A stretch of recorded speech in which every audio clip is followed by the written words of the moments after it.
All right, welcome to chapter 3 of the ebook. This one is on planning an effective weight training routine or weight training program. And this is, again, just really super basic stuff. So first of all, let's go over the steps to an effective program. The first thing we always want to do is establish a goal. So we have to figure out what it is that we want to accomplish. What do we want to get out of our program? And we always think about these in terms of SMART goals. And some of you, maybe many of you, maybe all of you have heard of SMART goals. And that's an acronym, SMART. It stands for specific, measurable, attainable, realistic or relevant, and time-based or timely. So first, we want to make sure that we have specific goals. So not just, I want to get fit, I want to lose weight, I want to gain weight, I want to get bigger muscles. That's great, but we want to be specific. I want to have 15-inch biceps. I want to have a 12%, I want a BMI of 20. I want 6% body fat. If you're a bodybuilder, I want to lose 15 pounds. I want to gain 10 pounds, whatever it is. Be specific. Has to be measurable, right? So measurable means that we want to assign a number to it. We want it to be quantifiable. So that's what I'm talking about with those specific goals. Put a number to it. If you're going to gain 10 pounds in muscle, you want to make sure that you have that measurement out there so that you can track your progress going toward that. If you want to lose 20 pounds, if you want to build muscle to where you got a 15-inch bicep or whatever it is, you want to have that measure, that quantitative, that number there. You want to make sure it's attainable. Okay. Are you going to lose 100 pounds in 16 weeks? No, not without some really drastic other things that I'm not going to necessarily recommend. But could you lose 10 pounds? Yes. Could you lose 15 pounds? Yeah. Could you use 20 pounds? Many people could. So, what I'm saying is we want to make sure that it is attainable in the time period that you're actually doing. And realistic is the same thing. It's a similar goal. We want to make sure that you can accomplish it, on this planet Earth. If you're a 145-pound guy, and you want to put on 30 pounds of muscle in 16 weeks, it's just not realistic that you're going to be able to do that. So let's talk about that. If you have a big goals are great. Big goals are fantastic. I love big goals, but we want to make sure that the goal that you set forth for the next semester, this 14 weeks we have left or whatever, is safely realistic for you. And if it's not, then I can help you figure out some kind of midterm goal, because it's good to have the short-term goals, midterm goals, and then long-term goals. And then we want to have it be time-based. And again, if we're working within the semester, we've got 14 weeks, 13 weeks left of this semester. So it's going to take us all the way to the first week in May. And that seems like it's years away right now, but it's going to go by so quickly. So we want to make sure that we are setting goals that have a time limit on them. So if I want to lose 10 pounds in the next 14 weeks or whatever by May 1st or whatever, then that could be a good goal. Same thing if you're trying to get if you're trying to recomp and decrease your fat mass and increase your muscle mass. We can talk about what that means in low percentages, and BMI is not really a great number, but certainly if some of you guys have access to the DEXA, that would be a great way. I know some people in like the AT program or the pre-PT program, they have ready access to the DEXA scanner, and that would be a great way to have a measure your goal accomplishment. Determine availability of facilities and equipment. So, are you working out at home? Are you working out at Ironworks? Are you working out at Life Advocate? Are you working out at a facility that you have at home, or Planet Fitness or whatever? I'm sorry, a facility you have at work. Or if you're working out at Campus Rec, which I highly recommend because it's an amazing facility. It gets kind of crowded because lots of people take advantage of it, but find some good times to go in there. And it's already included in your tuition. It's no additional cost. So, take advantage of it. It's really is a beautiful facility, but make sure that you know what your plan is, what facilities and equipment you're going to take advantage of. Think about what your knowledge is, and what is your experience level. Lots of us have spent a lot of time in the gym. Some of us are still beginners. Even if we've spent some time in the gym here or there, we've maybe never done it by ourselves or never gone in with a goal. And that kind of it's a whole different game when you do it that way. So are you a beginner? Are you a little bit experienced, but you're in this class to expand your knowledge? Or are you super experienced? Are you a certified personal trainer? Or are you, already, have you been doing this your whole life like so many people have? Or do you need advice from a certified personal trainer, from a professional? So, you can always think about that in terms of, figuring out where your knowledge is and where you want it to be, because we're all going to gain more experience in this class. Think about your time management skills. It's really it's really easy to get excited about a program. So, I think all of us, I'm certainly famous for this. Like it's 10 o'clock at night and I'm setting my alarm for the next day and I'm thinking, I'm going to get up at 4:30 a.m. and I'm going to do my long run and I'm going to run 10 miles and, this and that. And then, my alarm goes off and I'm not really ready to get out of bed, or maybe it's cold outside or hot or whatever it is. And, I kind of let it slide or whatever. So just know that it's really easy to get excited about a program, but it's actually showing up that makes the results, right? So you have to be honest with yourself and, let yourself have the realistic goal of, when are you going to show up? How is it that you're going to facilitate your own discipline, right? Because I think that's a big part of it. Is it's not easy to be disciplined under any circumstances, but especially when you're having to be disciplined against all odds, right? If you're trying to cut out sweets, you don't want to work in a bakery or go to a bakery just to hang out. So you really want to facilitate your own discipline. And part of that is prioritizing your program, scheduling it into your day. I know I run best, and I don't know if I run best, but I certainly can fit my runs in and my workouts in best late at night. So, especially in the summer when it's super hot, sometimes I'm running at 9 p.m. and not even finishing until 11. But that's the time that I have, right? I've got 6 kids, I've got a husband, I've got things I got to do. So that is the best time for me to prioritize that into my schedule.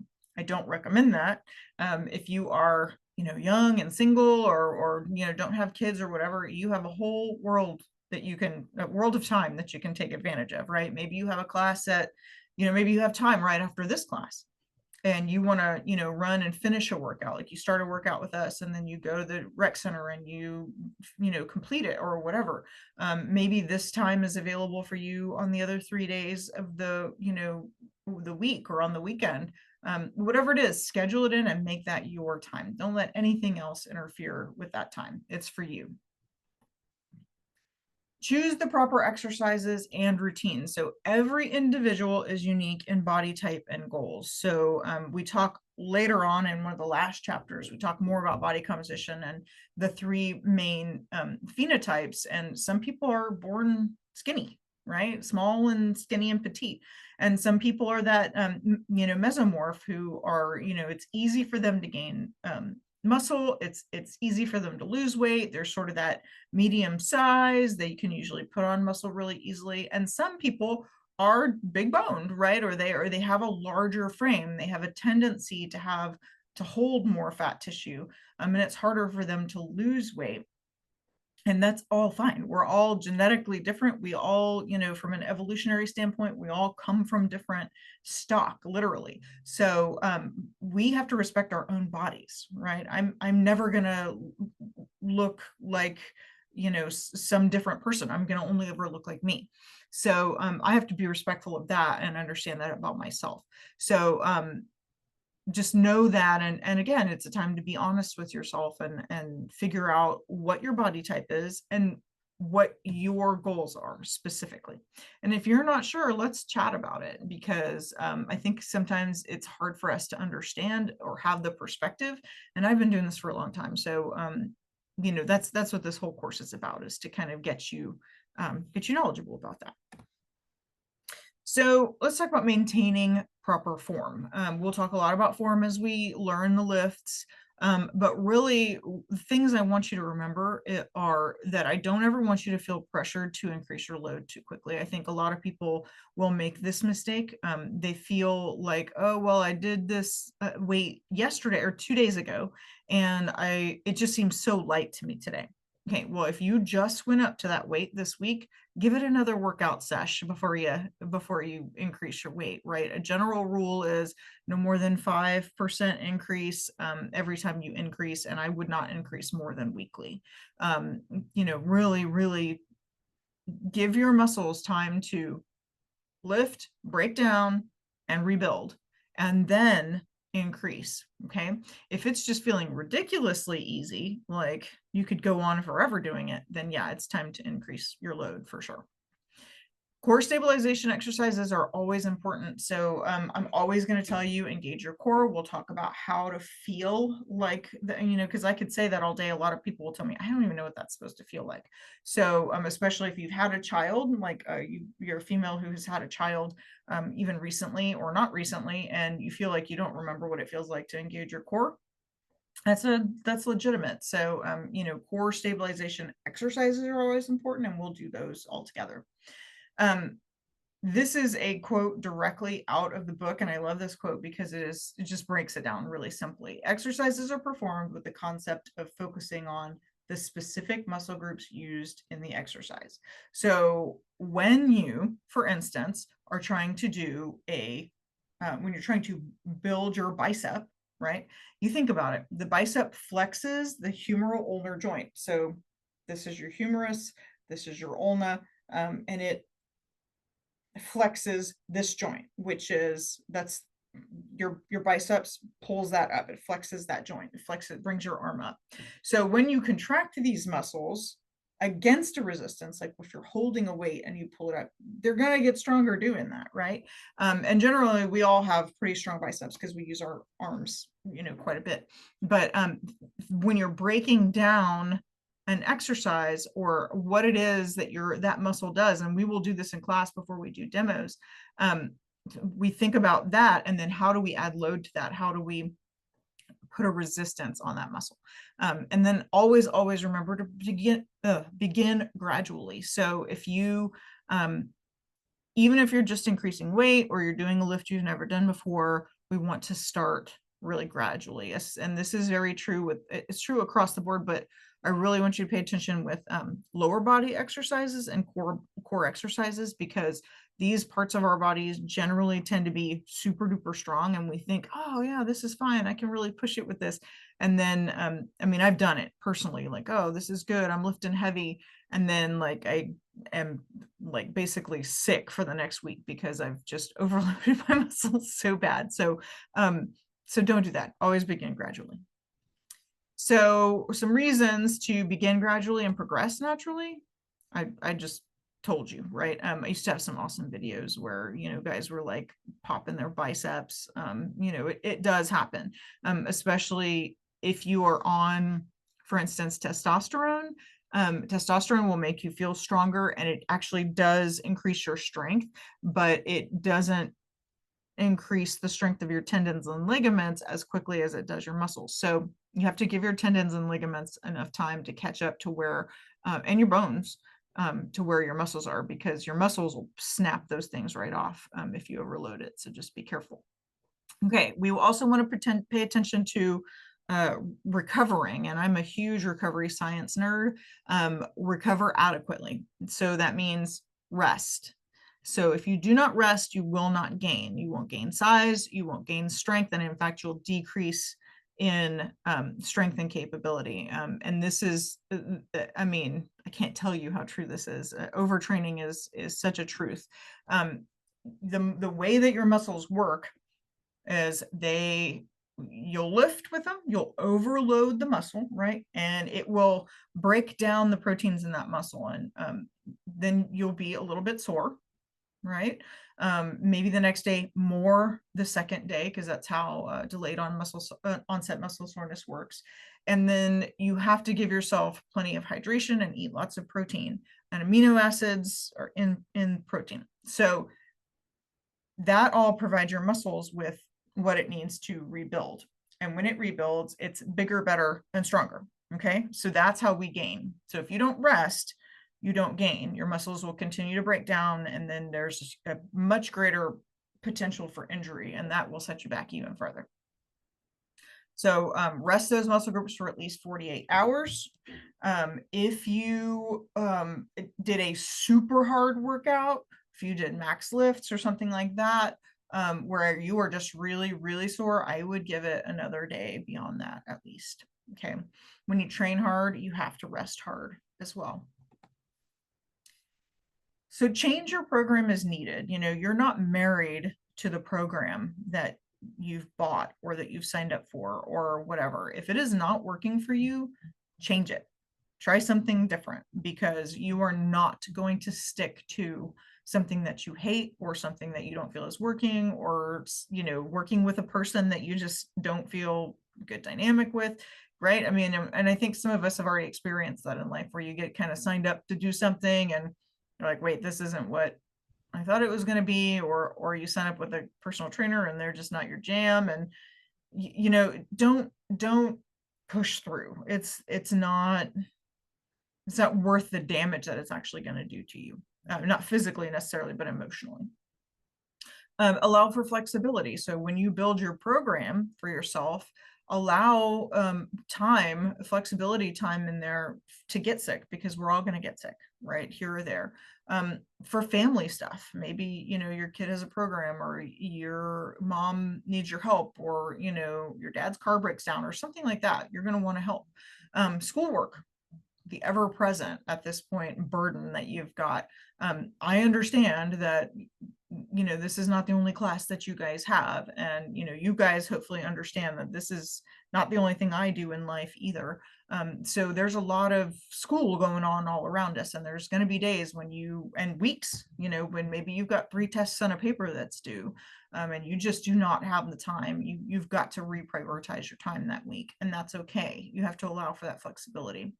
And work, you know, sometimes stuff comes up at work, you have to work a little more, maybe, you know, to make your rent or whatever it is.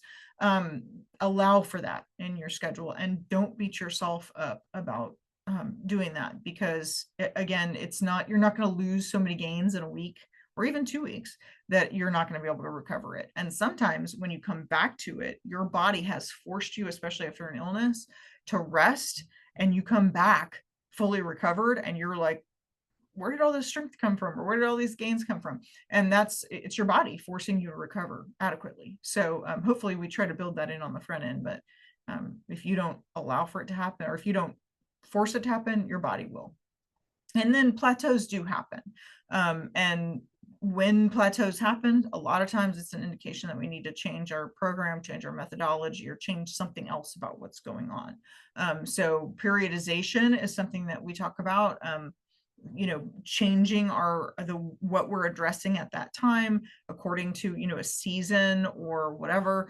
You know, football players are not in season all year, right? Right now they're in their competition season. NFL is anyway, here in January, about to be.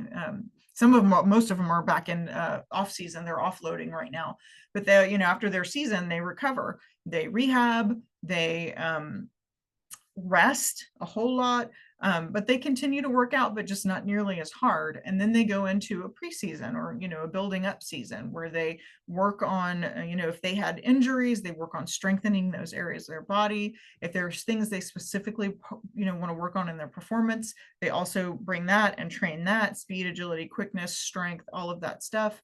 And then they try to build in the off season. And then they go into, you know, a preseason and a competition season. So that's periodization, right? They don't work out the same way all year long. Neither should you. So change it up, do some different things, cross train. It's much better for your body, and you'll have better gains that way. So I think that's all I've got for this this chapter. What we're going to do now is we're going to head on over to Kindle Hunt to the quiz, and we're going to take a look at quiz 3 and review that. Let's see what we got here. Sorry, I have to go through all this rigmarole before I get to my quiz 3 chapters. Planning an effective program. Okay, establishing goals, determining facilities and equipment, assessing your knowledge, proper exercise, maintaining proper form, recovering, all of that stuff that we have talked about. So let's begin our quiz attempt. Number 1, changing up your program should be done every week, every workout, whenever the workout becomes stale, or you should never change up your workout program. I would say whenever the workout becomes stale. Save. Okay, number 2, most individuals will be able to develop an effective strength training program without any assistance from well-qualified, certified individuals. I can't remember the answer to this one, and I think most individuals probably cannot. So I'm just going to say that that's false. Even you guys being involved in a kinesiology program probably have enough ambient knowledge to develop an effective strength training program, but the vast majority of people are walking around out there clueless, or virtually clueless or misinformed. So I'm going to say that that's false. We're blessed to have the information that we have. Number 3, it is recommended that an individual lift weights using the same body parts several days in a row for maximum strength benefits. False. You have to rest. Okay. Saving that. Number 4, the advantage of using home exercise equipment is less travel time, convenient to individual schedules, generally less expensive than commercial equipment, and it is all of the above. All of those are advantages. So if you have home exercise equipment, you absolutely take advantage. Of course, a lot of people like me have lots of home exercise equipment, but I prefer to go to the gym. Okay, certification agencies such as ACSM, NSCA, and ACE can offer additional assistance when planning a resistance training routine. And so these are different like personal training certifications, and you don't always have to go through them for personal training certifications, but and I know like NASM, the National Academy of Sports Medicine, they absolutely have programs on there that you can purchase, and you don't have to be certified or anything, but they're really great for the information that they offer. So I would say absolutely true. So we're going to save, and we're going to say we're finished and submit. Let's see what we got. Oh, we got 100. So absolutely take advantage of this review, and go ahead and take your quiz 3 when it opens, I guess. Yeah, it'll be open on Monday morning, so it's not due until next Sunday night, but whenever you're ready, you can take it. Okay, I think we're good. I'll see you guys in class, and we will talk about developing your program when I see you. So I will see you then, and have a great weekend.